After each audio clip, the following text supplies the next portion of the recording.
We're gonna get a good idea of who Anthony Richardson is on Sunday because the Colts are incredibly banged up. I mean, everybody's hurt. You're not going to find anyone on this Colts roster that isn't hurt. That's just kind of what it seems like so far through this season. And the injuries just continue to pile up. Michael Pittman Jr. is hurt. He could go on the 4-week IR. That wouldn't be good. Josh Downs didn't practice yesterday. Trey Sermon didn't practice. Braden Smith didn't practice. Jonathan Taylor didn't practice. Okay, and that's not even including the guys that are already on IR, including Juju Brents and Tyquan Lewis and DeForest Buckner and Will Fries and Samson Ebukam. And I mean, just all these injuries everywhere. And, there's I don't know. I don't even know how to say this. I don't want to say that there's a positive in this because we get to see some of the young guys, but there's a small part of me. A few weeks ago, there would have been a big part of me, but as of now, there's a small part of me that is kind of intrigued to see what AD Mitchell looks like. Okay, the narrative on him early in the year has been that he's made some business decisions. He hasn't gone up and really attacked the football. And if Michael Pittman Jr. goes on IR for 4 weeks, he's going to have plenty of opportunities to change the narrative about his unwillingness to put his body on the line. Because if Michael Pittman Jr. goes out, we're going to see a lot more of AD Mitchell, right? Him, Josh Downs didn't practice yesterday.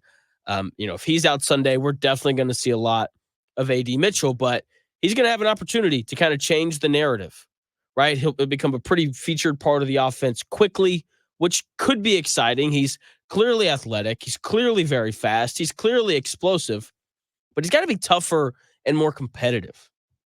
Tough and competitive players in any sport are willing to put their bodies on the line. Tough and competitive players win you games in every sport.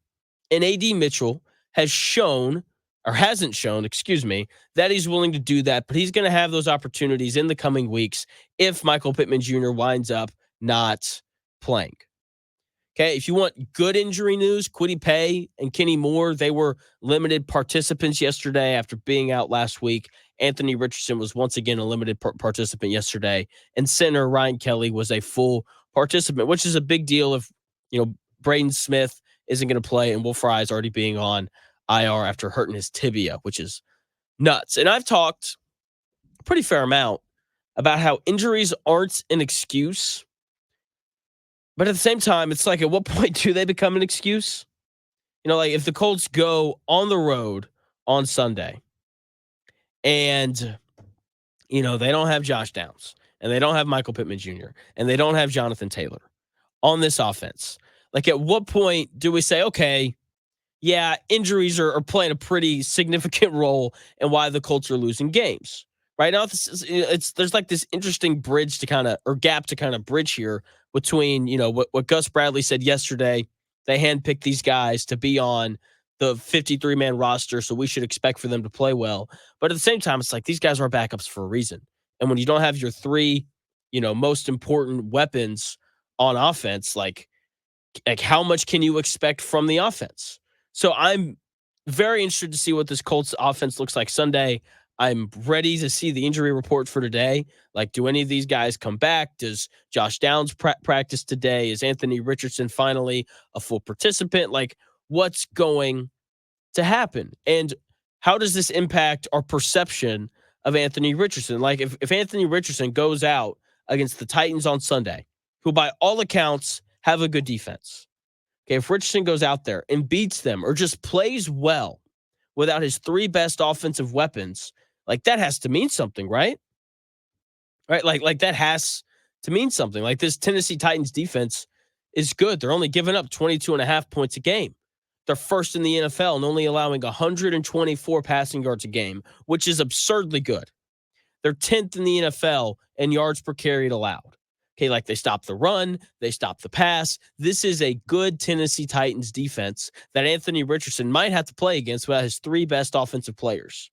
And if he goes out there and he succeeds and he plays well without those three guys, it's going to be hard to walk away from that game not impressed.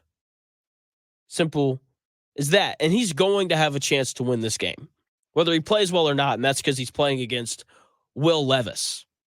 Okay, the worst quarterback drafted from that draft class 2 years ago. Okay, he's been nothing short of terrible, right? And the Titans, they're coming off a bye week. They'll have a slight advantage because of that. It's always, an advantage to have an extra week of prep and all those things.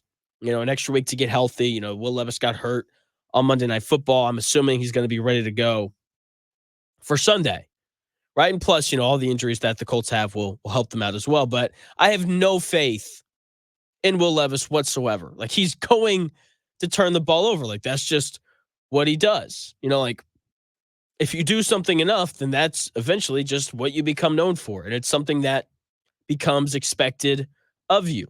For example, like when I was in college, my best friend in college, his name was KO.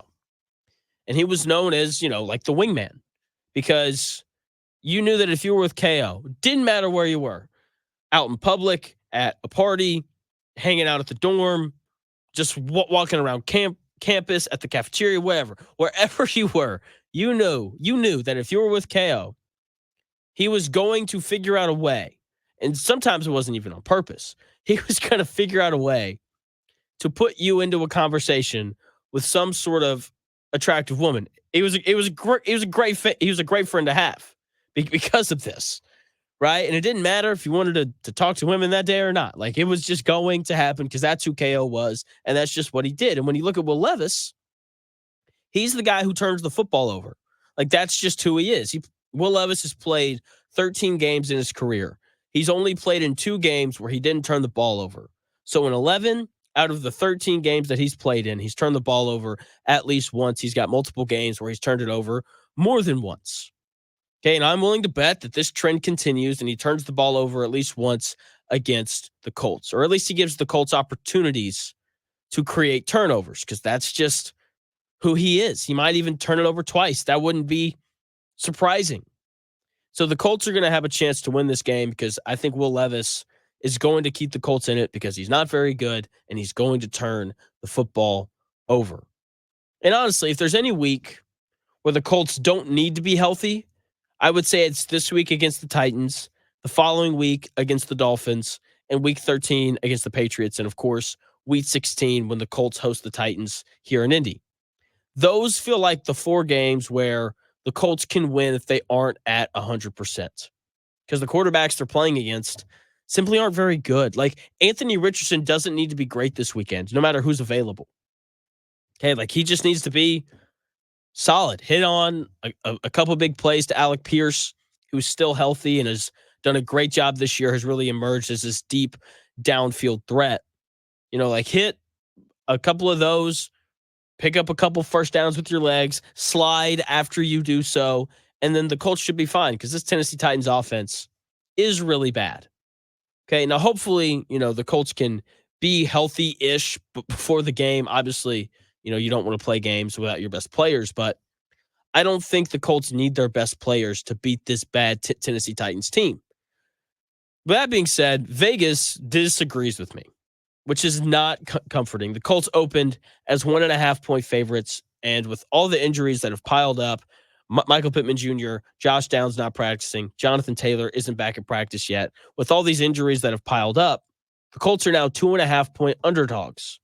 Like, that's a 3-point swing. That's not normal. Usually when lines come out and people start betting them, they'll move by half a point or maybe a full point if it's really lopsided. But 3 points is a lot. I'm going to be keeping my eye on this injury report all day today. I'm, going to look at it again tomorrow, because, this is a big game for the Colts. They need to avoid starting 0-3 in divisional games. Like, that is a big deal. You don't want to start 0-3, because that's just not fun. So, plus, this is also an opportunity for them to improve to 3-3 and have a chance to be over 500 when they play the Dolphins the following week. So, hopefully the Colts can find a way to get healthy. Hopefully Anthony Richardson plays decently well on Sunday, and the Colts can find a way to win.